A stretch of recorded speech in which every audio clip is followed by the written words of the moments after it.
I have never aspired to luxury. Even now, when my 74 years are marked with wrinkles like rings on a slice of wood, I still prefer a worn sweater to expensive cashmere. My old 97-year-old Volvo has long been the subject of ridicule from my son. That wreck isn't even worth the gasoline you put in it, Rupert says, every time he tries to convince me to buy something new. But I refuse. This car is like me. It may not be flashy, but it's reliable and has served me well for many years. My name is Anthony Hardison. In Sanford Township, I'm known as the owner of the Blue Harbor Hotel on the shores of Lake Monroe. But my family has no idea. To them, I'm just an old man, a former construction worker barely making ends meet on a measly pension. The November wind drives fallen leaves across the hotel parking lot. I lean against the railing of my office balcony, watching the last guests of the season load their suitcases into the trunks of their cars. Soon there will be a lull, and the hotel will only take in locals visiting for the weekend. I love this time of year. You can pay more attention to the details that escape notice in the summer. Mr. Hardison, accounting is on the phone for you. Sydney, my assistant for 15 years now, peeks in the door. She's the only one who calls me Mr., even in private, even though I've asked her repeatedly to switch to Anthony. Thanks, Sydney. I'll call you back in 5 minutes. As the door closes, I return to my thoughts. The hotel is my brainchild, the result of 30 years of hard work. Once it was just an old motel with a leaky roof and rusty pipes. I bought it for nothing when I was 44 and invested all the savings I'd made on the construction site. People thumbed their noses at it, but I saw the potential. I remember the day my late wife Helen and I stood in front of the peeling facade. "Are you sure this is a good idea, Anthony?" she asked, holding her hat against a gust of wind. "No," I answered honestly. "But if I don't take a chance now, I'll regret it for the rest of my life." Helen smiled then and squeezed my hand. "Then we'll take the risk together." She didn't live to see the day our modest motel became a 4-star hotel. Cancer took her 10 years ago. Sometimes I think I see her silhouette in the hallways, hear her voice in the sound of waves crashing against the lakeshore. After Helen died, I went to work. The hotel became more than just a business. It became my raison d'être. Every morning I was the first one in and the last one out. I knew every employee by name, from the chef to the cleaners. Appreciated their labor because I started from scratch myself. Perhaps it was this passion for work that drove him away from his son. Rupert was a teenager when I bought the motel. In those years, money was tight, so we saved money on everything. While the kids of his classmates were getting new bicycles and game consoles, Rupert was finishing off my old sweaters, restitched by Helen. "Why are we so poor?" he'd ask, returning from visiting his buddy's house, where they had just installed a home theater. "We're not poor," I answered. "It's just that right now we need to invest in the future." He didn't understand. To a child, the future is an abstract concept, and the lack of fancy sneakers is a very concrete problem. When things got better, I could change our lifestyle. Buy a big house, an expensive car, send Rupert to a prestigious college. But something stopped me. Maybe the fear that sudden wealth would spoil my son, or a stubborn desire to prove that you can be happy without expensive toys. Or maybe it was just an austerity habit ingrained in my blood from years of want. Whatever the case, I decided that Rupert should make his own way in life, as I had once done. After high school, he went to a local college, not the most prestigious, but a decent one. I paid his tuition, but I didn't give him money for entertainment. "You want a new cell phone? You have to earn it," I said, which made him deafeningly irritated. After college, Rupert joined an insurance company. He started small but gradually worked his way up the ladder. I was secretly proud of him, though I rarely expressed it out loud. We men of the Hardison family were never generous with our feelings. Meanwhile, Blue Harbor was thriving. I reinvested profits, expanded the property, and built a convention center that attracted business clients. 10 years after I bought it, the hotel was already ranked among the top 10 in the state. 15 years later, it was being written about in travel magazines. Now, 30 years later, the Blue Harbor is a brand known far beyond Sanford. But at home, I was still the deadbeat dad. I lived in the same modest one-bedroom apartment, wore the same simple shirts, drove the same old Volvo. Rupert thought I was barely making ends meet on a former construction worker's pension and a modest salary as a consultant in some hotel. I never told him the truth. First out of principle, then out of stubbornness, and then the moment for a frank conversation was hopelessly missed. The wider the gulf between us grew, the harder it became to confess. "Mr. Hardison, accounting is waiting." Sydney reappears, bringing me back to reality. I nod and sit down at my desk. The reports show another record quarter. Profits are up 12% over last year. The marketing director suggests opening a second hotel in a neighboring town. It's a good idea, but it needs careful analysis. At my age, new projects are a risk. On the other hand, what have I got to lose? Rupert has no interest in the hotel, and after my death, he will probably just sell the business. Sometimes I imagine his face when the lawyer reads the will. Shock, disbelief, maybe even anger. "Why have you kept this from me all my life?" he'll ask. And what do I answer from beyond the grave? I put the papers aside and pull a photograph out of the drawer. It shows Helen and me with little Rupert on the beach. The boy's about 5 years old, missing a front tooth, and his smile is so wide it looks like it's about to tear his face open. Helen laughs with her head tilted back, the wind ruffling her hair. And I hug them both, as if trying to protect them from the whole world. When did everything go wrong? At what point did we lose the intimacy that was captured in the photograph? The phone on the table rings, distracting me from my unhappy thoughts. It's Rupert, which is unusual in itself. He rarely calls for nothing. "Dad, what's up?" His voice sounds unnaturally cheerful. That's what happens when he needs something. "Fine," I reply. "What's wrong?" "Nothing's wrong." He pauses. "Just wanted to tell you that Claire and I are thinking of coming to Sanford this weekend." Claire is his wife. We've only seen each other 3 times. At their wedding 2 years ago and twice at Christmas. She's the kind of woman who looks past people like me. To her, I'm a poor father-in-law, an unfortunate reminder of her husband's humble origins. "What brings you to our land?" I ask, though I already guess the answer. "Claire's having a real estate conference," Rupert explains, "and I thought I'd take a couple days off and spend some time with you." "Okay," I say. "I'd love to see you." We exchange a few more sentences and say goodbye. I lean back in my chair, looking up at the ceiling. A real estate conference. I know about this event. It's going to be held at my hotel. One of the biggest events this fall. It's ironic.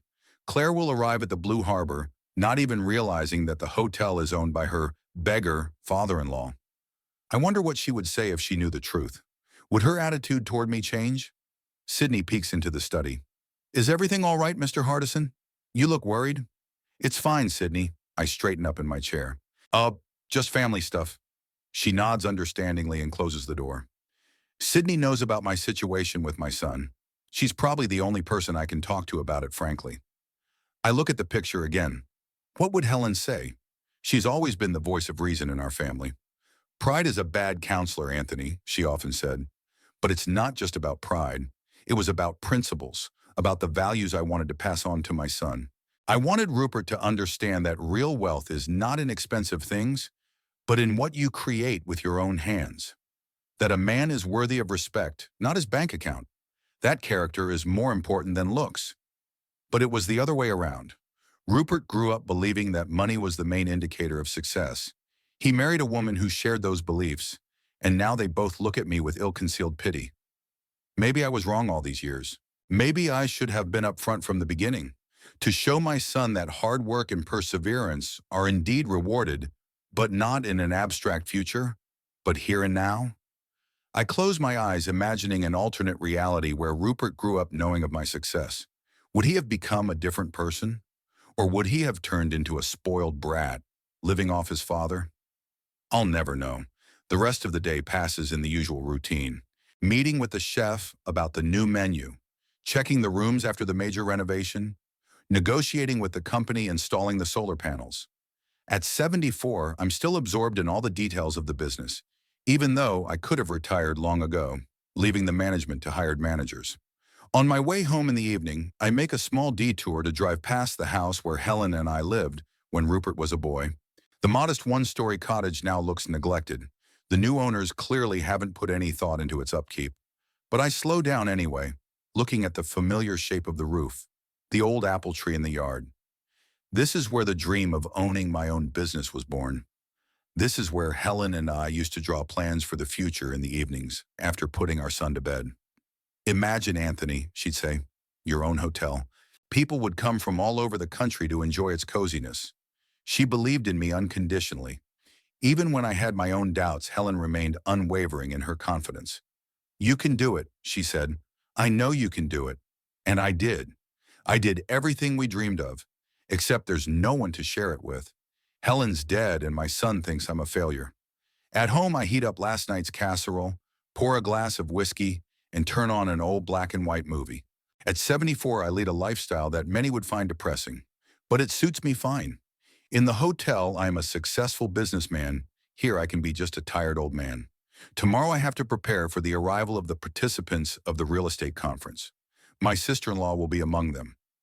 I wonder if she would recognize me if we ran into each other in the lobby. Or would she pass by without so much as a glance from the man in the worn jacket? Well, we'll find out soon enough. In the meantime, another evening of memories and old whiskey. After all, I've earned the right to live my life as I see fit, even if no one understands it. I remembered Rupert's wedding not so much for the lavish ceremony as for the feeling of losing my son for good. The banquet hall of the Riverside Hotel, an ornate place with stucco and gilding, was filled with people, most of whom I was seeing for the first time. Rupert had insisted that everything be upscale. I had no doubt where such a demand came from. My son had met Clare Bardolph at a company party. She worked in luxury real estate. He worked for an insurance company. As Rupert tells it, she approached him on her own, interested in his potential. In human terms, she thought she could squeeze something out of him. I sensed something was wrong, but my son was dazzled by her looks and ambition. Claire grew up in a family with money, but not manners. Her father got rich on construction contracts, not always by legal means, as they said in town. Her mother, a former model turned shadow of a once beautiful woman, spent her days in beauty salons and at charity dinners, trying to maintain the illusion of youth. Their daughter inherited from her mother a slender figure and the ability to press her lips contemptuously, and from her father, calculating and firm belief that everything has its price. When I first met her at the dinner where Rupert had brought her to meet him, I knew at once that she was not the kind of person who loved unselfishly. I was sitting across from them in a medium-sized restaurant, more expensive than I would have chosen, but clearly not what Claire would have thought of as a decent place. She looked around with poorly concealed disappointment before pulling a welcoming smile onto her face. At last we meet, Mr. Hardison, she pronounced, extending her hand for a handshake. Rupert has told me so much about you. There was a slight southern accent in her voice, which she tried hard to hide. Apparently, her provincial background didn't fit the image of a successful lady she'd created for herself. Hopefully something good, I replied, shaking her cold palm. Claire laughed, too loudly, unnaturally. Of course, he said you were a very hard-working man. The pause before hard-working hit a lot of things. She clearly meant to say something else. Simple, humble, poor, any of those definitions that people like her use for people like me. Throughout the evening, she kept the conversation going, asking about my work, pretending to be interested in the life of a construction consultant. But her eyes gave her away. She looked at me like a strange animal in a zoo, with curiosity but no respect. Rupert didn't seem to notice. He looked at Claire with adoration, agreeing with her every word, as if she were speaking truths beyond the reach of mere mortals. Claire thinks I should go into corporate insurance, he informed me, as his fiancée retreated to the ladies' room. More prospects there. What do you want to do yourself? I asked. He looked at me puzzled. The same, of course. Claire is good at that sort of thing. In that moment, I realized that my son no longer belonged to himself. He had handed over the right to decide his fate to a woman who saw him not as a person, but as a project to be modernized.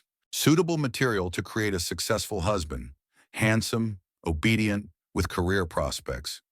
When they announced their engagement 3 months later, I wasn't surprised.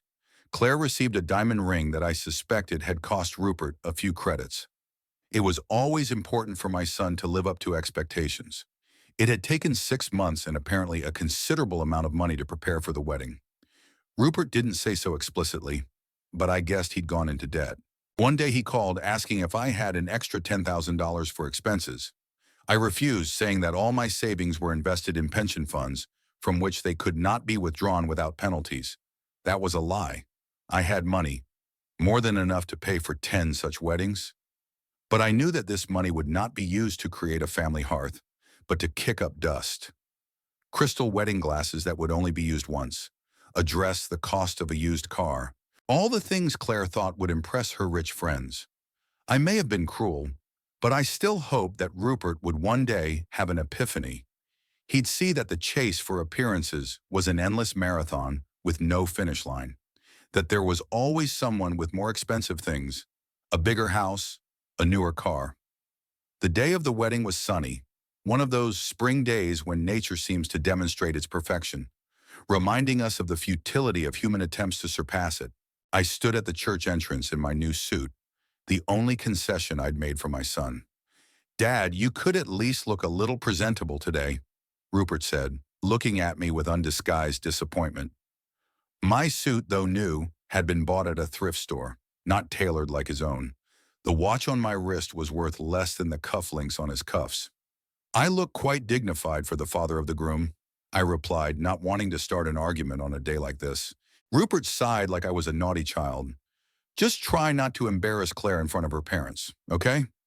Those words had my son all over them, a man who was more concerned about how he looked in the eyes of others than what really mattered. Well, maybe that was my fault too. I tried so hard to teach him to appreciate the simple things that I got the exact opposite result. The ceremony went off without a hitch, as a well-choreographed performance should. Claire showed an address from a famous designer. Her father led her down the aisle with the pride of a man who had made a good deal. The bride's mother cried, perhaps sincerely, perhaps because it was the proper thing to do. The guests, mostly Claire's friends and co-workers, gasped in all the right places. There were hardly any of my acquaintances in the church, just a couple of old friends from the construction site who felt awkward in the dressed-up crowd. I myself felt like a foreign body at this celebration of life. No, not because of the suit or the not expensive enough watch. It was because the son I'd raised had turned into a man ashamed of his father. When it came time for the banquet, things only got worse. Claire, now officially Mrs. Hardison, approached me with 2 glasses of champagne. "Anthony," she addressed me by name for the first time, as if we were now equals. "Ira, I wanted to thank you in person." "For what?" I asked, accepting the glass. "To Rupert, of course," she smiled, showing off her perfectly straight teeth. "You've raised a fine man." "I tried," I replied, clinking my glass with hers. "And you know," she continued after a pause, "I realize it wasn't easy for you. Raising him alone, after your wife died, living modest." She pronounced the last word as if it were some kind of contagious disease. "We made it through," I said dryly. Claire put her hand on my shoulder as if comforting. "But things will be different now. Rupert will finally get what he deserves. I'll take care of it." Her words sounded like a promise, but I heard the threat in them. "I'll give him everything you couldn't give him," was what she was really saying. "The important thing is to be happy," I replied, finishing my champagne in one gulp. I didn't know then how much Rupert's life would change, how quickly he would become an appendage to his ambitious wife, adopting her views, her habits, her disdain for anything that didn't fit into the picture of an ideal world. A month after the wedding, they moved into a new house. Not bought, but mortgaged, of course. A 3-story mansion in a prestigious neighborhood, with a pool and a garden. A house they couldn't afford, to be honest. But Claire insisted, "We need to live up to our status." I visited them one day, bringing a modest gift, a painting by a local artist I'd bought at a show in Blue Harbor. Claire accepted it with a strained smile, immediately setting it aside in a corner. "Very original," she said. "We were just thinking about what to fill the pantry with." Rupert didn't step in for me. He just shifted uncomfortably from foot to foot, avoiding my gaze. Ashamed not of his wife's behavior, but of his father's failure to live up to the standards of their new environment. During that meeting, I noticed how my son had changed. He spoke differently, stretching his vowels, imitating the accent of graduates of prestigious universities. His clothes became more expensive, his watch more massive, but there was something new in his eyes, the worry of a man living beyond his means. "How was work?" I asked when we were alone. "Great," he answered a little too quickly. "I'm on my way to the regional director position." "Good for you," I said, though I didn't believe a word of it. Rupert nodded, then lowered his voice. "Listen, Dad, about Claire. She's just not used to people like us. She needs time." "People like us?" I interjected.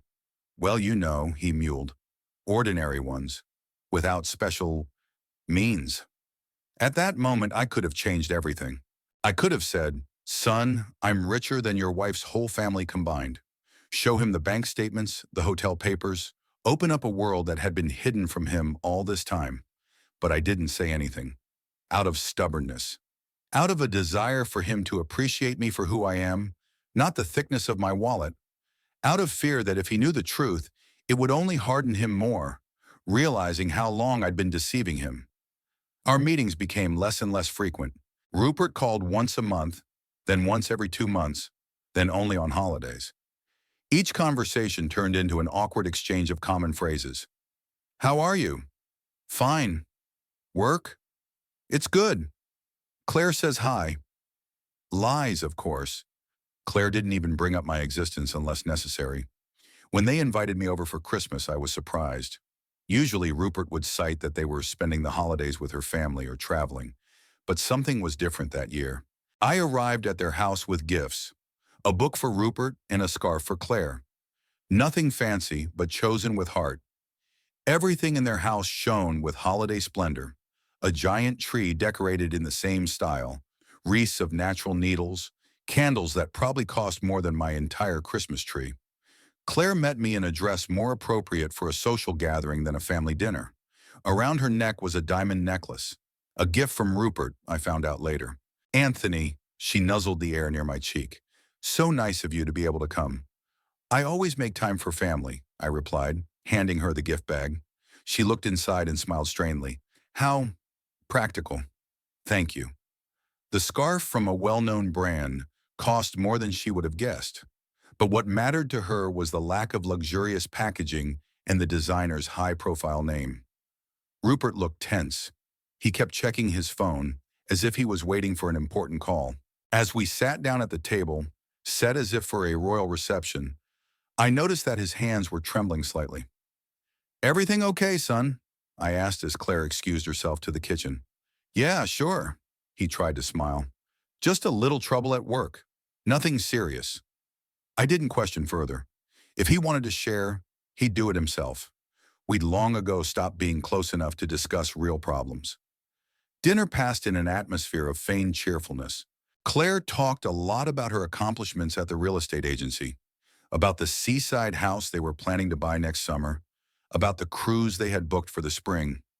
Rupert was agreeing, but I could see the anxiety in his eyes. When it was time to exchange gifts, Claire handed me a box tied with a ribbon. Inside was a sweater, expensive, but not my style at all. It was too bright, with a large designer logo on the chest. "Decided to update your closet a bit," she said with a smile that didn't touch her eyes. "You can't keep wearing the same thing all the time." It wasn't a gift, but a message. "You're not good enough the way you are." I thanked her, knowing I'd never wear that sweater again. Rupert gave me a wristwatch not as flashy as his own, but still too flashy for my taste. "So you can finally throw out your old one," he said, clearly echoing Claire's words. I opened the box with the book I'd chosen for him, a biography of the architect who'd created some of the most impressive buildings of our century. Rupert had once been interested in architecture, dreaming of creating something beautiful and lasting. "Thanks, Dad," he said, leafing through the pages with polite interest. "Very informative." I knew from his tone that the book would go on the shelf and never be read. My son no longer dreamed of creating, only acquiring. After dinner, when Rupert and I were alone in the living room, I tried to have a real conversation with him. "Are you happy, son?" I asked bluntly. He looked at me with surprise. "Of course. I have everything I could ever dream of." "I'm not talking about things, I'm about life." Rupert looked away. "Not everyone measures happiness by your standards, Dad. For some of us, it's important to achieve something in this life. And you don't think I've achieved anything? He faltered, choosing his words. That's not what I meant. It's just, we have different ideas about success. And I don't want to be 70 and living in a rented apartment and driving a wreck. His words hurt, but I didn't show it. The important thing is that you're happy with your decisions. I am happy, he said firmly. Very much so. But I could see that he wasn't. Behind the facade of a successful life was a man cornered by his own ambitions and his wife's expectations. That Christmas evening was an indication of how far we had drifted apart. My son had become a stranger who spoke in learned phrases and looked at me with a look of ill-concealed pity. As I drove away, I caught Claire's gaze, cold, assessing. She looked at me as a nuisance, an obstacle to the perfect life she had planned for herself and Rupert. In her eyes, I was a living reminder that her husband was not of the world she longed to be in. The son of a construction worker, raised in a modest home, given an ordinary education. No matter how hard he tried, his background would always be a stain on the impeccable reputation she was building. Over the next year, we saw each other only once, at Rupert's birthday party, which Claire had organized at a fancy restaurant. I was seated in the far corner of the table, next to some distant relative of Claire's who was as out of place as I was. All evening, I watched my son play the part of a successful businessman, laughing at jokes he didn't think were funny, discussing topics that didn't interest him. When I left, Rupert walked me to the door. For the first time all evening, he looked genuine. "Thanks for coming, Dad," he said, and there was genuine gratitude in his voice. "I would never have missed your birthday," I replied. He nodded, then looked away, as if he feared we were being overheard. "Listen, I was wondering, do you have some money to lend? Just a little bit? Like 20,000? It's only temporary. I'll pay you back in a couple months." I looked him in the eye. "What's wrong?" "Nothing serious," he tried to smile. "Just a little financial hiccup. It'll get better." I could have given him that money. It would have been an insignificant amount of money to me. But I knew it wouldn't solve the problem. It would only delay the inevitable. "Son," I said, putting my hand on his shoulder, "if you have a problem, let's talk about it. Maybe there are other ways to fix things." The expression on his face changed. Hope was replaced by disappointment, then irritation. "Forget it," he pulled away. "Ashtorn, I just thought I could count on my father for help. But I guess I was wrong." "It's not about the money," I tried to explain. "It's just—" "I understand," he interrupted. "You don't have any. I'm sorry I asked." With those words, he turned back to his guests, leaving me alone at the door. I watched him walk over to Claire as she put her arm around his waist, whispering something in his ear. How he put back on his mask of a confident man with no problems. In that moment, I realized how much my son had changed under the influence of a woman for whom the most important thing was to maintain the illusion of perfection. Claire had created a bubble of luxury around them that was bound to burst. And when it did, who would support Rupert? Certainly not her. I could have intervened, told the truth, helped with money, tried to bring my son back to reality. But it was too late. He'd already made his choice, and it wasn't in my favor. On the way home, I thought about how strange life is. I hid my wealth so that my son would appreciate the real, not the material. As a result, he has become obsessed with money and status, married a woman who only sees him as a means to her ends, and turned into a man I barely recognize. Perhaps I've been wrong all these years. Perhaps the truth would have set us both free. But now it's too late. There's too much unspoken between us. Too many hurts and disappointments. And somewhere in the back of my mind, I knew that our paths would cross again, and that collision would not be a pleasant one. On Thursday morning, I stood at the panoramic window of my office, watching the preparations for the real estate conference. Employees were setting up registration tables, technicians were checking equipment, and florists were decorating the lobby with arrangements of fall flowers. Everything had to be flawless. Blue Harbor was known for its attention to detail. "Mr. Hardison," Sydney knocked on the door. "The first conference attendees are already arriving." "Thank you, Sydney. I'll be down in 5 minutes." I adjusted my tie. One of my best suits was worn today. Not out of vanity, but out of respect for the hotel guests. I'd always felt that an owner should live up to the standard of his establishment, even if most of the visitors had no idea who I was. Once down in the lobby, I took my usual position, an inconspicuous spot by a column from which I had a good view of the entire space. I like to observe the work of the hotel from inside, to see how well the staff worked together, how the guests reacted to the interior, service, and atmosphere. These observations allowed me to continually improve every aspect of Blue Harbor. The glass doors opened, letting in a new group of guests. Among the expensive suits and austere dresses, I immediately spotted her. Claire, in an impeccably fitting light gray suit, with her hair styled and an expression of slight superiority on her face, she looked like a person accustomed to luxury.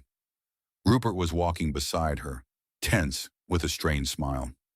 I thought they'd arrived yesterday, but apparently they'd chosen to stay elsewhere. I hadn't planned on approaching them.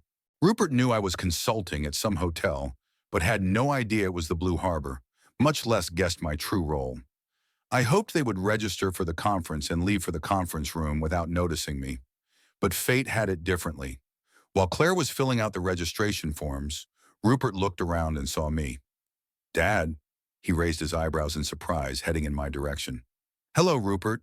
I shook his hand. I didn't expect to see you so early. And I didn't expect to see you here." He eyed my suit. "So this is the hotel where you're counseling?" "Yes," I nodded. "Been working here for years." Rupert looked confused.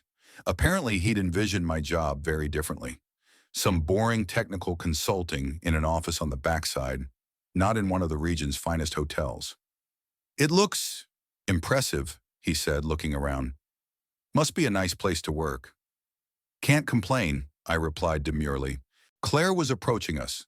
Her face changed when she spotted me, a look of irritation for a moment, quickly replaced by a strained smile. "Anthony, what a surprise!" She held out her hand for a handshake. "Rupert didn't tell me you worked here." "He didn't know." I shook her cold fingers. "I didn't go into details." Obviously, her gaze slid over my suit. "Well, it's nice to see you in a decent." It was a jab, a hint that I usually looked inappropriate. I ignored it. "I hope you enjoy the conference. The program is very full." "Oh, I'm excited about this place." Claire looked around with professional interest. "Such potential, although some of the designs seem dated. I wonder who owns the hotel. Perhaps we should offer our services to modernize it." I barely held back a smile. "The owner is quite conservative when it comes to design, prefers the classics to the trendy." "Obviously," she puckered her lips. "Nacho no, it feels that way." Rupert looked uncomfortable standing between us. He'd never been good at handling tension. "Dad, why don't we get together tonight? Have dinner together?" he suggested, clearly wanting to change the subject. Before I could respond, Claire intervened. "Honey, did you forget? We're having dinner with the Richardsons tonight. Very important clients." "Oh, yes," Rupert said, embarrassed. "Sorry, Dad. Maybe tomorrow." "Of course," and I said, "Don't worry about me. I've got a lot of things to do too." "I'm sure changing the light bulbs in the rooms requires your direct involvement," Claire said with poorly concealed sarcasm. I decided not to respond to the barb. Years had taught me that the best response to provocation was to avoid it. "I should get back to work," I said. "Have a nice day." I headed for the elevators, feeling Claire's gaze on me. Something told me our next meeting would be even less pleasant. All day I'd been busy with the day-to-day business of the hotel, meeting with vendors, checking paperwork, dealing with the small problems that inevitably arise in a large household. But my thoughts kept coming back to this morning's meeting.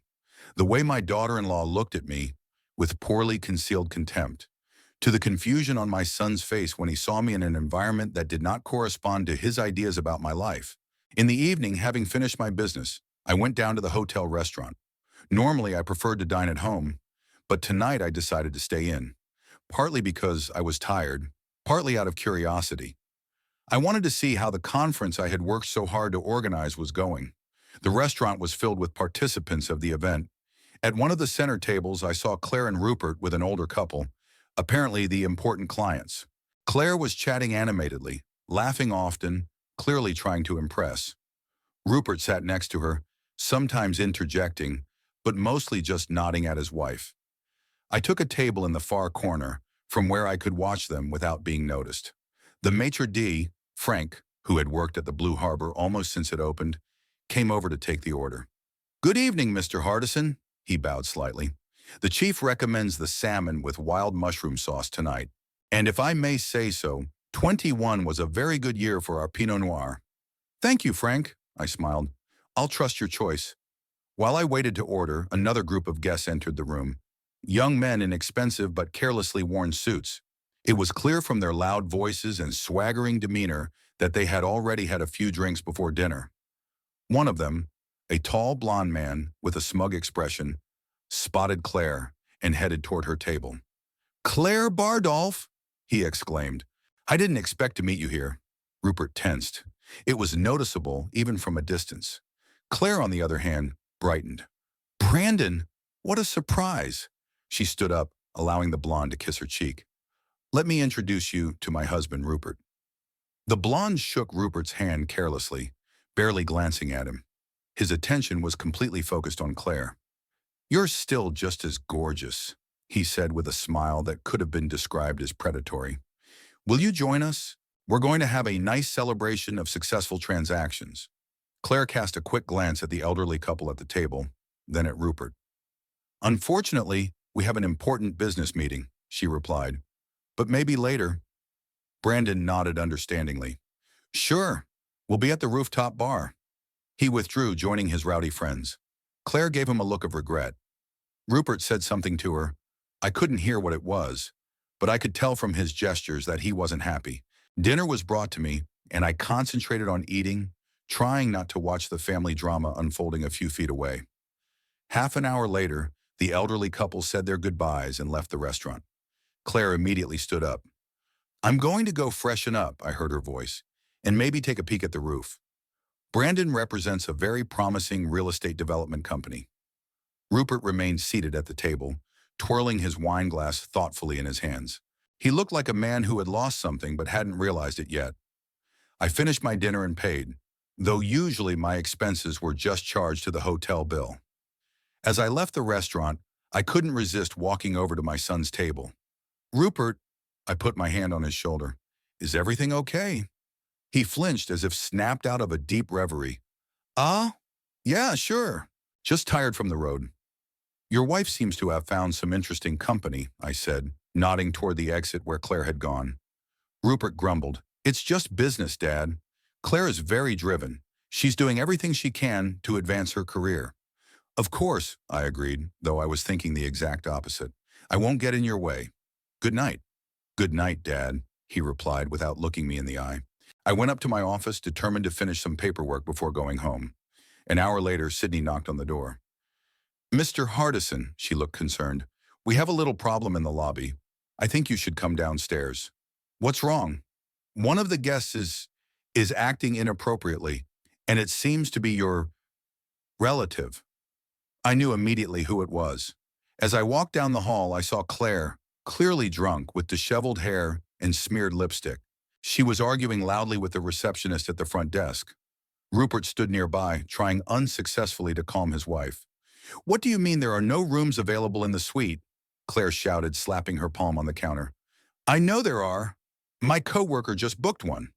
"Ma'am, I'm sorry, but all the suites are indeed taken." The receptionist, a young guy named Jason, kept professionally calm. "Not. You have a lovely suite overlooking the lake." "I don't need a beautiful suite," Claire interrupted him. "I need a suite. I'm not going to spend the night in this hole." Rupert tried to put his arm around her shoulders. "Honey, please, let's go back to the suite. You're not yourself." "Get your hands off me."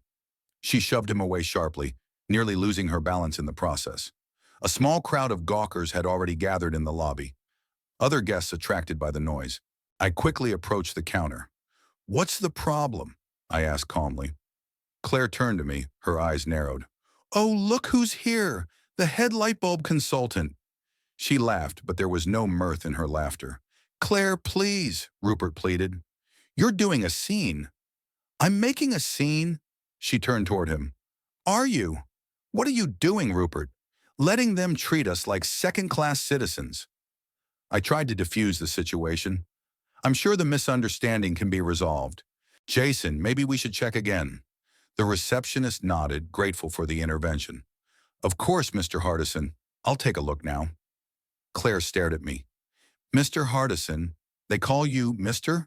The counselor? Her tone became even more sarcastic. Or are you the janitor here? That's more like it. Rupert's poor daddy who spent his life wearing rags and driving a wreck. Claire, stop it! Rupert raised his voice, which rarely happened. She ignored him, continuing to stare at me with drunken contempt. You know what the funny thing is? Your son married me because I represented everything he never had. Status, the connections, flavor. She swayed but steadied herself. And it turns out he can't even secure me a room in a decent hotel. Rupert looked like he'd been punched. Pale, with a frozen expression of pain on his face, he seemed suddenly aged. Mr. Hardison, Jason turned to me, glancing nervously at Claire. Unfortunately, all the suites are indeed occupied for the rest of the week. Claire made a dismissive sound. Of course they are. There's never room for the likes of us. But for all sorts of... She looked around the lobby, stopping to look at an elderly couple, modestly dressed, obviously not among the rich guests. There's always a room for people like that. I felt anger boiling up inside me. It was one thing to disrespect me, and quite another to insult the other guests of my hotel. Claire, I think you should go get some rest, I said firmly. You're tired and not quite in control of yourself. She turned to me, her face contorted with rage. And who are you to tell me what to do? A beggarly old man who works as an errand boy in a hotel, she laughed. Do you know what I say to Rupert every time he offers to visit you? Why should we see a man who has achieved nothing in life, who only embarrasses us in front of our friends? Rupert grabbed her arm. Stop this at once. You don't realize what you're saying. No, it's you who don't realize, she lashed out. Look at him, at his cheap suit, at his job. He'll always be a reminder of where you come from, that you don't belong in our circle. By now, the entire lobby was frozen, watching the drama unfold. The hotel staff looked around, not knowing how to react. I saw the guard at the entrance take a step in our direction, but stopped when he saw my warning glance. Claire continued, her voice growing louder. Your father is a loser, Rupert. Always has been and always will be.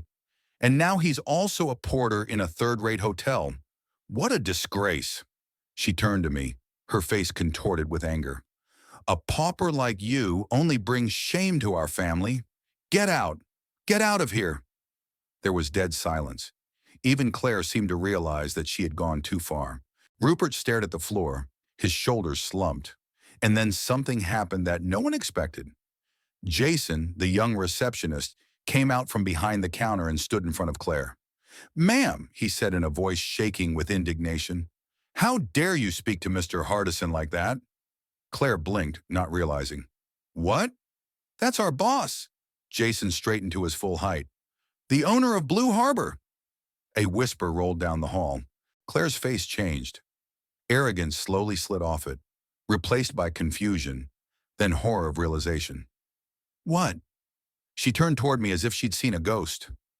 Rupert looked up, disbelief in his eyes. Dad? Is it true? I nodded, suddenly feeling strangely relieved. It was as if the weight I'd been carrying all these years had finally begun to fall from my shoulders. Yes, Rupert, I said quietly. I own this hotel. For 30 years now. Claire staggered back, grabbing the front desk. That's impossible. Why not? I looked her straight in the eye. Because I'm a beggarly old man? Because I wear a cheap suit? Now I noticed the looks of understanding on the faces of those around me. Many of the regular guests knew who I was. The hotel staff even more so.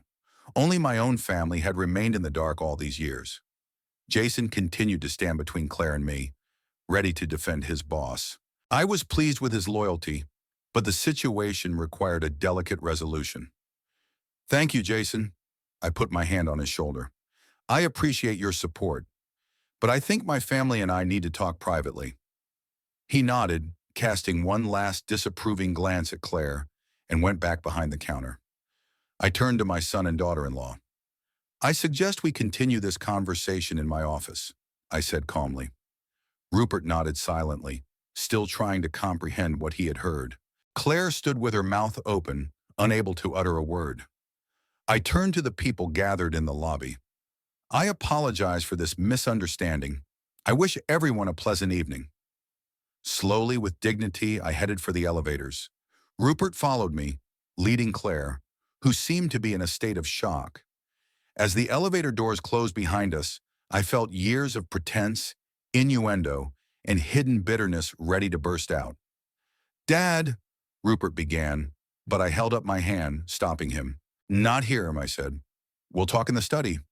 The elevator rose slowly, or so it seemed because of the oppressive silence between us. I stared at the reflection of our strange group in the mirrored wall, the old man who retained his posture and dignity, his son, lost and confused, his daughter-in-law whose arrogance had been replaced by fear, a family bound by blood, but separated by years of misunderstanding and misconceptions. I thought about what I would tell them, how I would explain my deception, if it was deception at all, and not an attempt to protect what I thought was important. About whether anything would change now that the truth was out. The elevator doors opened on the top floor of the hotel. I stepped out first, heading for my office, a spacious room overlooking the lake, furnished with understated elegance. "Have a seat," I said, pointing to the chairs by the coffee table. Rupert sat down, still looking stunned. Claire remained standing, her eyes feverishly surveying the study, the paintings on the walls, the antique desk, the immaculate view from the window.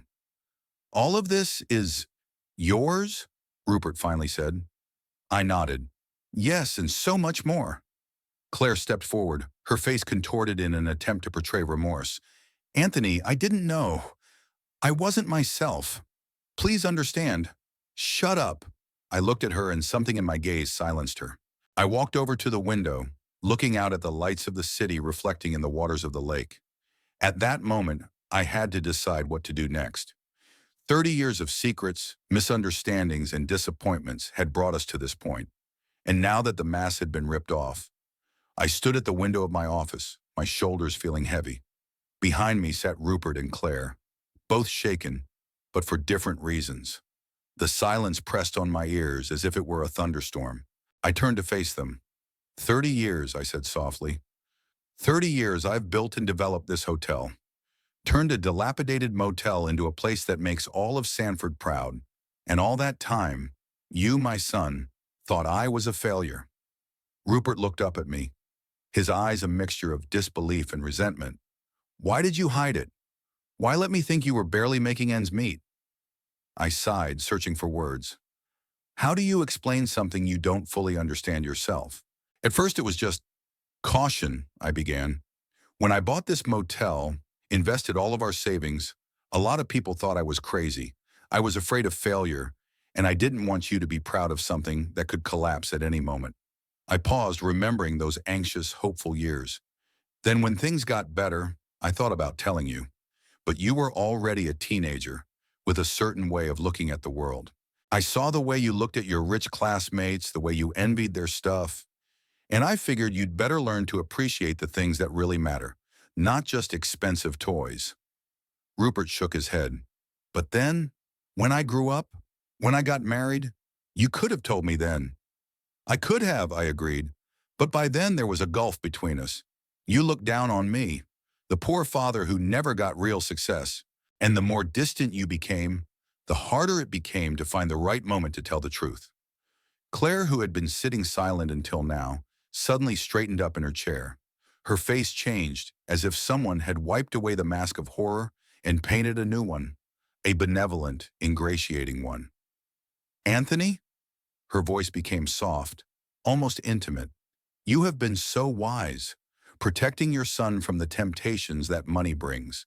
Taught him to appreciate the real, not the superficial." I looked at her, unable to hide my skepticism. Just half an hour ago, this woman had called me a beggarly old man, and now she was talking about my wisdom. "Don't bother, Claire," I said dryly. "Your opinion of me was made abundantly clear in the hotel lobby." She blushed, but quickly pulled herself together. "I wasn't myself," she muttered. "Had too much to drink. That Brandon put something in my cocktail. I would never—" "Stop it, Claire," Rupert said abruptly. "Stop lying. You knew perfectly well what you were doing." She stared at her husband in disbelief. Apparently, he rarely spoke to her that way, but she quickly managed her surprise, her face taking on a guilty expression. "You're right," she sighed.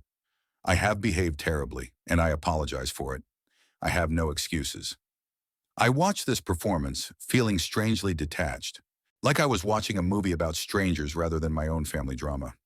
"You know what the saddest part is?" I said, turning to both of them. "That it took a public scandal to get you, Rupert, to speak honestly for the first time in a long time. And the fact that you, Claire, are apologizing not because you're ashamed, but because you found out about my condition." Rupert flinched as if from a slap. Claire lowered her eyes, feigning contrition, but I could see her brain feverishly calculating new possibilities. "I suggest we all calm down and get back to this conversation tomorrow," I said, feeling suddenly tired. "It's late now, and we're all worked up." "Of course, Dad," Rupert stood up. "You're right. We need time to make sense of things." Claire stood up as well, continuing to play the part of the penitent sinner. "Anthony, again, I apologize for my behavior. I was stunned to learn the truth, but that's no excuse." I nodded without saying a word. I wish they would go away, so I could be alone and sort through the maelstrom of emotions raging inside. When the door closed behind them, I sank heavily into the chair. A secret I'd kept for decades had been revealed in a most unexpected and unpleasant way, and now I had to live with the consequences. I sat in my office until midnight, staring at the lights of the city and trying to figure out how I felt. Relief? Yeah, kind of. No more pretending. Disappointment? That too. In my son, in myself, in the way our relationship has turned out. Bitterness? Absolutely. The realization that behind all those years of reticence and alienation was my own stubbornness. When I got home, I couldn't sleep. I tossed and turned, replaying the scene in the hall, the look on Claire's face when she'd learned the truth, Rupert's confused look, and thinking about what would happen next. The next morning began with a message on the answering machine. Rupert's voice unaccustomedly soft. "Dad, it's me. Claire and I would like to invite you over for breakfast. Like 10 o'clock in the morning at the hotel restaurant. Please call me back." I didn't call back. Instead, I simply showed up at the restaurant at the appointed time. They were already waiting, both impeccably dressed, with strange smiles on their faces. Claire, in an elegant beige suit, looked as if last night's scandal had never happened. "Dad!" Rupert stood up to give me a hug. "Thank you for coming." I let him hug me, but I didn't respond with the same warmth. Something inside me felt as if it had frozen. "Anthony," Claire held out her hand. "You look rested, despite yesterday's events." I shook her hand and sat down across from them. The waiter, Marco, who had worked at the hotel for about 10 years, came over to take the order. "Good morning, Mr. Hardison." He bowed slightly. "What will you be ordering?"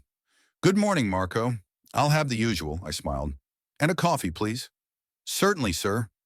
Rupert and Claire ordered their entrees, and when the waiter stepped away, there was an awkward silence between us. "So," I said at last, "what did you want to talk about?" Rupert coughed. "Dad, first of all, I want to apologize. For all those years when I underestimated you, when I thought you were, you know, a loser," I prompted. He wrinkled his nose. "I never thought of you that way. It seemed to me that you could do better if you wanted to. And it turns out I already have," I nodded. "I just didn't advertise it." Claire stepped forward, her eyes sparkling. "Anthony, I admire your modesty. In this day and age where everyone flaunts every success they have, you chose to quietly do your own thing. That's inspiring." I looked at her, trying to see the real Claire behind the mask of flattery, the calculating, cold woman who had called me the disgrace of the family just yesterday.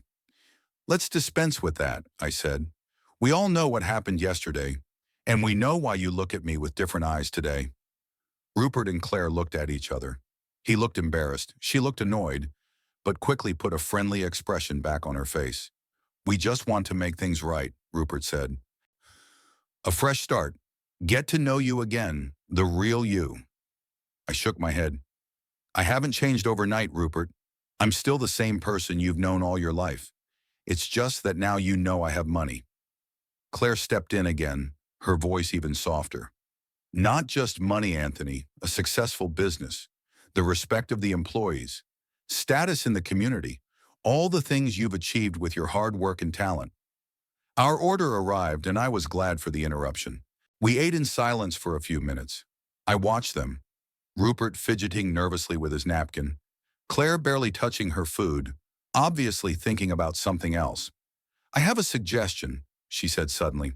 Why don't we take a family vacation? Go somewhere together. Spend time like a real family. Get to know each other all over again. Rupert perked up. That's a great idea. We could go to the coast or to the mountains. Where do you want to go, Dad? I sipped my coffee, peering at them over the top of my cup. In the last 5 years, Rupert had never once suggested that I go somewhere together. Now all of a sudden, such eagerness. Unfortunately, I have a very busy schedule, I replied. The hotel requires constant attention. But surely you must have managers, Claire persisted. Can't you take a little vacation? I'm sure the hotel won't fall apart in a week without you. I smiled. You know, Claire, that attitude is what separates a successful business from an unsuccessful one. I never thought I could just walk away and leave everything to my subordinates. She blushed, but quickly pulled herself together. Of course you're right. I just thought family was important too. Absolutely, I agreed. But I hadn't noticed any particular desire for family togetherness until last night. Rupert interjected, trying to lighten the mood. Dad, we've all made mistakes. I've been a inattentive son. Claire said some unnecessary things last night, but we sincerely want to make things right. I looked at him carefully, trying to see the truth in his eyes. Is there genuine remorse there, or just a realization of lost profits? What exactly do you want to make right, Rupert? I asked bluntly. The fact that you thought I was a failure? Or the fact that you now realize I could have been useful to you financially? He flinched as if I had slapped him. How can you say that? I'm your son. Yes, you are my son, I nodded. And that's why it pains me to see you trying to pretend that you're not driven by self-interest, but by a sudden awakened love for your father. Claire pressed her lips together, obviously holding back a sharp reply. Rupert looked confused. He was always lost in conflict situations. You're being unfair, he finally said. Yes, I was shocked to learn of your condition, but that doesn't mean I only want money from you. And what do you want, son? I asked, suddenly feeling tired. He faltered, choosing his words. I want for us to be a family again, so that there are no secrets and no secrets between us. I nodded. That's a worthy wish, but it requires honesty with myself first and foremost. Breakfast ended in a strained atmosphere. We agreed to meet for dinner at the end of the week, when the conference was over and Rupert and Claire were going home.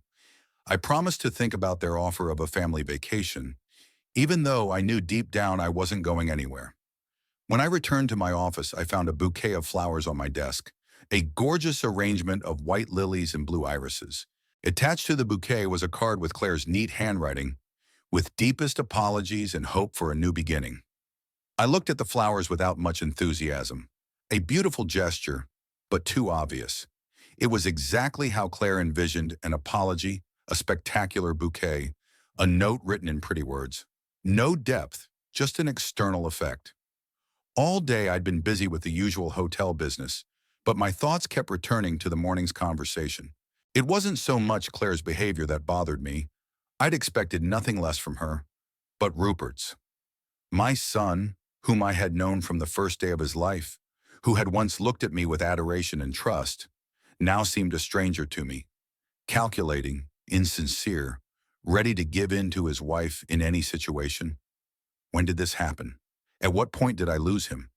Maybe when I decided to hide my success, thinking I was teaching him to appreciate the present, or when I let him marry a woman for whom status and money were more important than human qualities.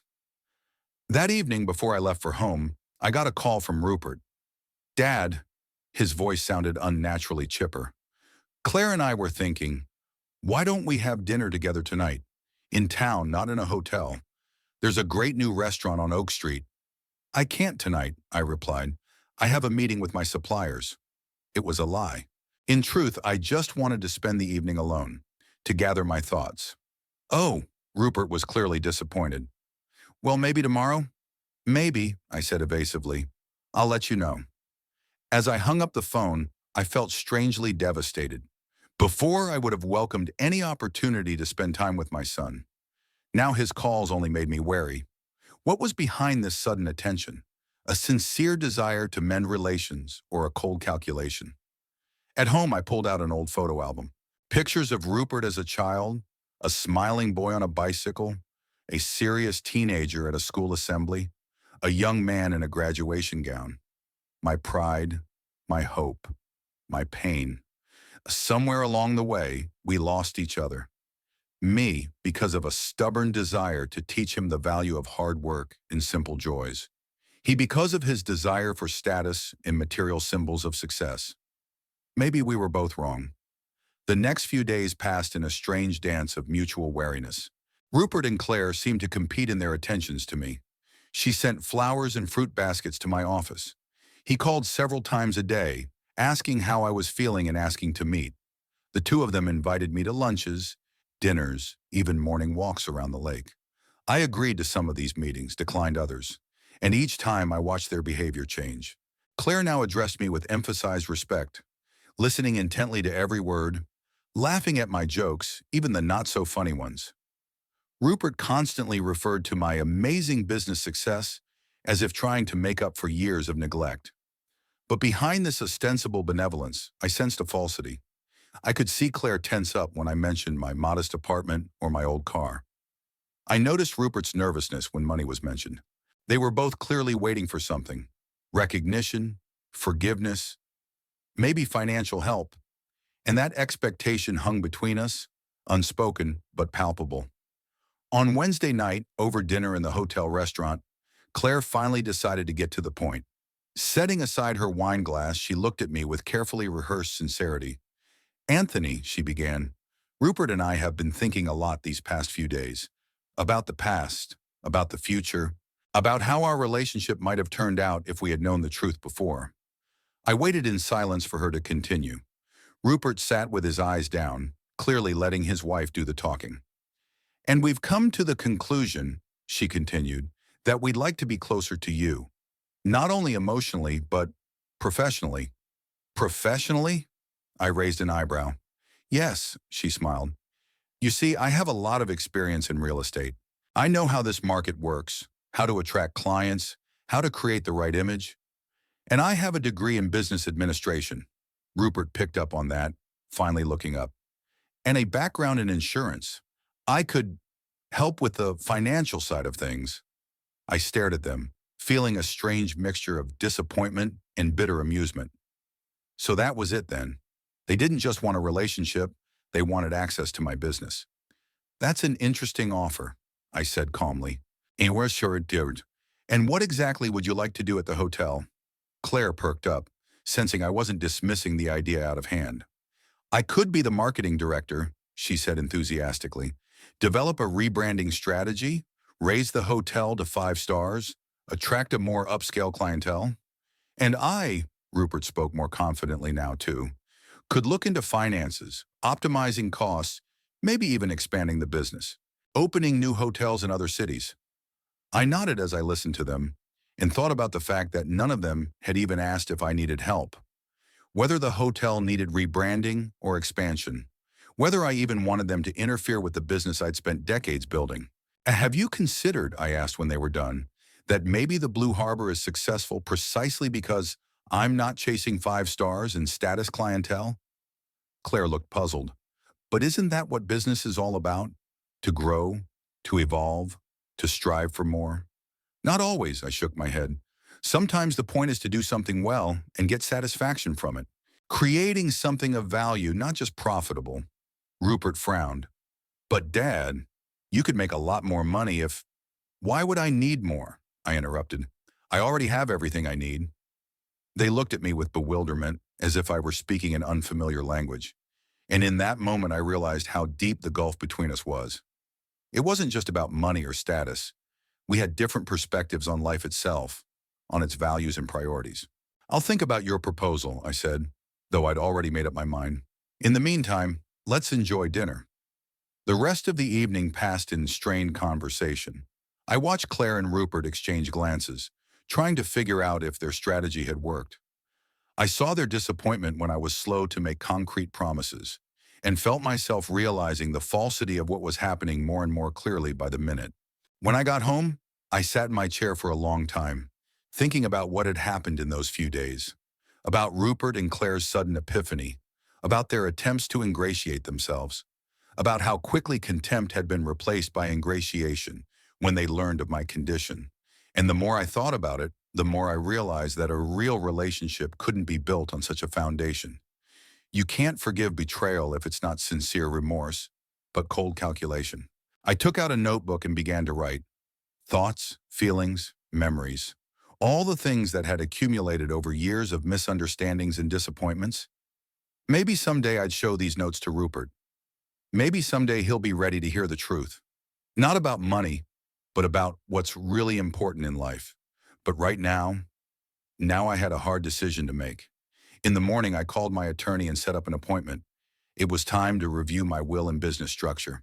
I could no longer trust my own son and his wife to run my life's work. Not after what I'd seen over the days. And in the afternoon, I met with Sydney and the other senior managers of the hotel. People who had been around for years, who had put not only hard work but soul into the Blue Harbor. People I really trusted. I have a proposal, I told them, and I want your honest opinion. They listened attentively, asked questions, discussed details.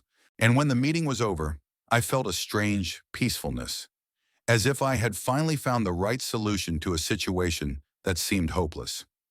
In the evening, Rupert called again, inviting me to dinner. I accepted, knowing that it would be our last dinner together before they left, and perhaps the last opportunity to say what needed to be said. The Belvedere restaurant was perched on a hill overlooking Lake Monroe. The evening light was coloring the water surface with golden hues, and the first lanterns were lit on the shore.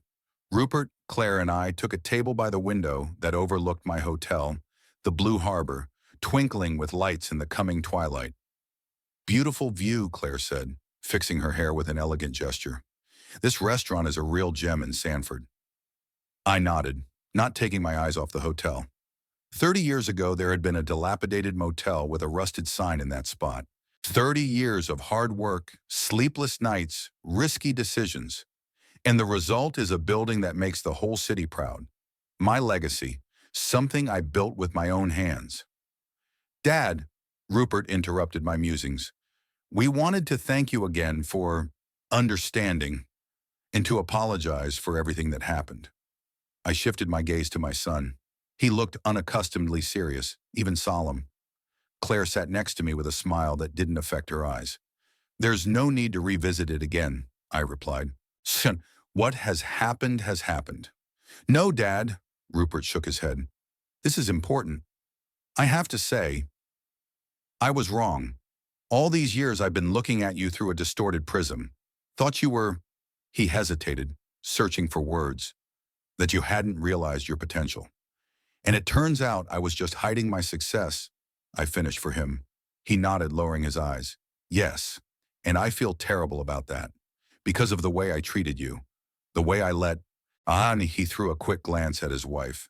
Pankirti, how I allowed you to be disrespected. Claire immediately intervened, her voice turning honeyed. Anthony, I owe you an apology as well. My behavior was inexcusable, but believe me, I am truly remorseful, and I want to make amends. I looked at them, so beautiful, well-groomed, flawless in appearance, the son I'd raised and the woman he'd chosen as his life partner, my family. But did I feel connected to them? Did I see genuine remorse in their eyes or just fear of missing out? You know, I said, leaning back in my chair, all my life I've believed in one simple truth. A man is defined by his actions, not his words. It's what we do in difficult moments that shows who we really are. The waiter brought the menu and we ordered. When he removed himself, I continued. Rupert, you say you've been looking at me through a distorted prism all these years. But is that really the point? Isn't the point that you've judged me solely on material criteria? Not by what kind of father I am, what kind of man I am, but by how much money you thought I had. He flinched as if I had hit him. No, Dad, that's not true. No? I looked him in the eye. Then why did your attitude towards me change only when you found out about my condition? Why didn't you have an epiphany sooner? Claire put her hand on her husband's shoulder. Anthony, I think you're being unfair to Rupert. He has always respected you. You're lying, Claire, I said calmly. And we both know it. You despised me, considered me a burden, a disgrace to your family, and you've made no secret of it. She blushed but quickly pulled herself together. I wasn't myself that night. I said some terrible things that I regret now. It's not the words you regret, it's that you didn't know who you were saying them to.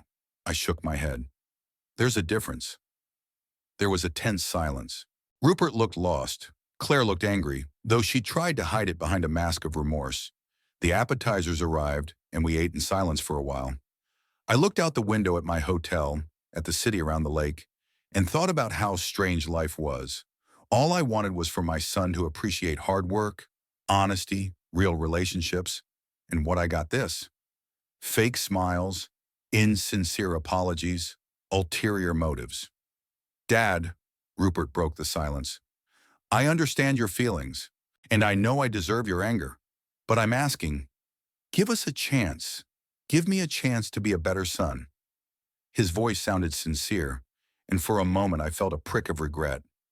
Maybe I was being too harsh. Maybe he really is remorseful. But then Claire spoke again, and her words dispelled that illusion. There's so much we could do together, Anthony. Imagine a family business passed down from generation to generation. Rupert would carry on your business, and someday our children would... I held up my hand, stopping the flow of words. Claire, let's be clear. You're not interested in the family business. You're interested in access to the money this business brings in. She opened her eyes wide, feigning offended innocence. How can you say that? I only want Rupert to get what should rightfully belong to him. And what exactly should rightfully belong to him? I asked quietly. What I have created with my labor? What I've put 30 years of my life into, Rupert interjected, his voice trembling. Dad, I never claimed... No, son, I shook my head. That's exactly what you're seeking. Access to my fortune. A stake in my business. You talk about family ties, but you're thinking about bank accounts. Claire couldn't hold back any longer. Her face contorted, the mask of benevolence falling away. What did you expect? She hissed. That we'd put up with your poverty games forever? Pretend we enjoy your miserable lifestyle? Yes, we want what we deserve. What you've kept from your own son all these years. Rupert turned pale. Claire, please. But she didn't stop. No, Rupert, that's enough. Your father has manipulated you all your life, made you think he was barely making ends meet while he himself enjoyed his secret wealth. It's unhealthy. It's perverse. I watched this scene with a strange calmness. It was like watching a movie about strangers. This is the real Claire. There it was, the true face behind the mask of remorse. You know, I said when she finally stopped talking, I've suspected for a long time that this was what was behind your apology, but I still hoped I was wrong, that at least you, Rupert, were sincere. My son looked at me with despair. Dad, please don't listen to her. That's not what she meant. No, that's exactly what she meant. I shook my head. And you know it. The two of you didn't come here to make up. You came here to negotiate the division of property. But the problem is, there's nothing to divide. What do you mean? Rupert tensed. I mean that I've made a decision, I answered calmly. A decision I'd been pondering for the last few days. And even years, to be honest. The waiter brought the main courses, but neither of us were thinking about food anymore. I sipped my water and continued. All these years, I hid my fortune because I wanted you, Rupert, to grow up to be a man who valued the present. Hard work, honesty, the simple pleasures of life. But the opposite has happened. You've become obsessed with the trappings of success. Money, status, what others will think. That's not true, he began, but I stopped him with a gesture. It is, son, and your choice of wife, I nodded toward Claire, only confirms it. You chose someone with the same values, or rather, with the same lack of values. Claire opened her mouth to object, but changed her mind. Her eyes narrowed, clearly calculating the consequences of the conflict. I continued, and you know what the saddest part is? I blame myself for it. I thought it was my fault, that I didn't raise you right, didn't explain enough about what was really important in life. But now I realize everyone makes their own choices. And you've made yours. What decision are you talking about? Rupert asked quietly. I looked him straight in the eye. I rewrote the will, Rupert, and restructured the business. Claire straightened up sharply. What does that mean? It means that upon my death, Blue Harbor will be taken over by a foundation that will run the hotel according to my instructions. I spoke calmly, as if it was something that had been decided long ago. Employees who have worked at the hotel for at least 10 years will receive significant shares. The rest will go to community development, educational programs, small business support, scholarships for talented children from poor families. Claire's face showed shock, which quickly changed to fury. You can't do this. It's not fair. Unfair? I raised an eyebrow. What exactly is unfair about me disposing of my property as I see fit? Rupert looked stunned. But Dad, I am your son, your blood. Doesn't that mean anything? It does, I nodded. That's why the will stipulates that you will receive a monthly allowance. Enough to live comfortably, but not luxurious. And on the condition that you participate in the Foundation's charitable programs. Not with money, but with time, to help those less fortunate. Claire laughed, but there was no mirth in her laughter. Are you kidding? Rupert is the heir to Blue Harbor, and you want to turn him into a charity case on a payroll? Rupert is my son, I corrected, and Blue Harbor's heirs will be the people who put their heart and soul into it, who cared for it not out of self-interest, but out of love for their work. My son looked at me in disbelief, as if seeing me for the first time. Did you really do this? Disinherited me? No, I shook my head. I offered you another inheritance, an opportunity to be a better man, to help others, to find meaning in something more than hoarding money and status items. That's humiliating, Claire blurted out. Only if you see humiliation in helping others, I replied, which is sad in itself. Rupert looked crushed. He sat with his shoulders slumped, staring into a plate of cooling food. When he finally spoke, his voice sounded muffled. So, here's your opinion of me. You think me unworthy? I felt a prick of regret. Despite everything that had happened, he was still my son. The boy I'd taught to ride a bike, whose broken knees I'd bandaged, with whom I'd read books before bedtime. No, Rupert, I said more gently. I think you've lost your way, and I hope you find your way back someday, to real values, to what really matters. Claire stood up abruptly, her face contorted with anger. We will not stand for this. You can't do this to your own son. We will contest the will. I looked at her calmly. You can try, but I've thought this through carefully. My attorney is the best in the state, and frankly, an inheritance scandal would not be good for your social status. She froze, digesting my words. Then she grabbed her purse and threw it down. Let's go, Rupert. We have nothing to do here. My son rose slowly, still not looking me in the eye. You're going to regret this, Dad. Claire's right. It's not fair. Maybe, I nodded, but it's my decision, and I'm willing to live with its consequences. They walked away, leaving me alone at the table with an uneaten dinner. I watched them go, feeling a strange mixture of sadness and relief. It was as if I'd dropped a heavy weight I'd been carrying for too long. After paying, I walked out onto the restaurant terrace. The evening air was cool, fresh after the heat of the day. Down by the lake, the lights of Blue Harbor, my creation, my pride, my solace, were glowing. I thought about the decision I had made. Was it the right one? Was it too cruel? Was I wrong to deny my son what he had hoped for? But then I remembered the look on Claire's face when she talked about what they deserved. Remembered how easily Rupert had given in to her all those years ago. How he'd let her disparage his father while he thought he was poor. No, the decision was the right one. Painful, but necessary. Sometimes you have to let go of something you love so it can find its true path. I pulled out my phone and dialed Sydney's number. She answered after the second beep. Mr. Hardison, is something wrong? No, Sydney, nothing's wrong, I answered. I just wanted to let you know that the board of directors will be meeting tomorrow as planned, 10 o'clock in the morning. Of course, sir, everyone will be in attendance. I thanked her and hung up. Tomorrow I will officially announce the reorganization of the management of Blue Harbor, about the creation of a foundation that will hold a controlling interest after my death. Shares for employees who have worked at the hotel for more than 10 years. Sydney will get the biggest one. She's earned it with her dedication and hard work. It'll be a fresh start, not the kind Clare and Rupert were talking about for their own selfish purposes. A real new beginning based on the values I've always believed in. Labor, honesty, caring for others. My gaze went back to the hotel. 30 years ago, it was a bold step into the unknown, a risky bet on its own strength.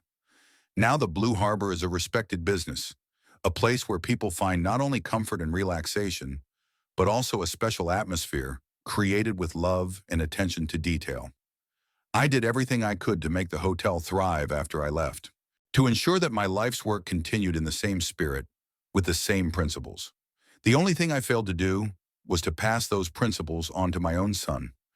As I walked down the stairs to the parking lot, I thought about Rupert, about how he had reacted to my decision. In his eyes, I saw not only disappointment at the loss of his expected inheritance, but something else. A glimmer of understanding, perhaps?